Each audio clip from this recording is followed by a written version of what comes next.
I have finished reading Money Matrix by Rob Moore, and what do I make of it? I did enjoy the book. I quite like his writing style, albeit I felt like it took a tiny bit to get into at the beginning. He's not quirky or over articulate, but it's just a bit of an obscure, not an obscure flaw, but a bit of a flaw that takes a bit of getting used to. Having consumed a lot of his content over a period of time, particularly his Disruptors podcast, I feel like a lot of the content is sort of recycled from his podcasts and various stories and people that he's met, which I sort of have already heard firsthand through his podcast. So although if you still are a fan of Rob Moore, you can enjoy the book, and if you've not listened to any of his content, it's probably a lot more of an enjoyable read than if you have seen a lot of Rob Moore. Would I recommend it to somebody? Yes, I would recommend it as a book, a very comprehensive book on the state of the financial sector and the situations that we face today.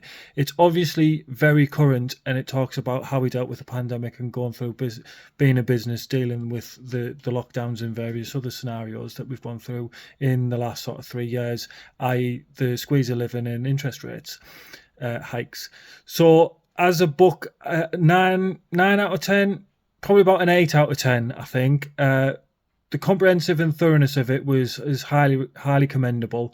The writing style is very easy. It's very entertaining. You get a bit of his personality from reading the book. It's not just monotone talking about the facts. He swears a bit. He talks about scenarios, his life experiences, about his cars, his watches, his interests, and it's not an autobiography, but almost a financial autobiography of his experiences, sort of thing. It's made me want to read a lot more of his books. I do think a lot of him and his opinion and what he's achieved in life.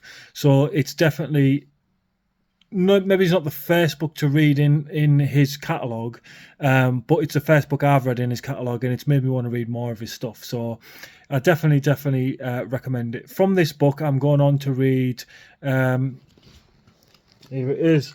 Starts with Why I'm on with now, by Simon Sinek, if that's his name. Sinek? I'm not too sure. But either way, it's a bit of a sort of continuation on financial education and business and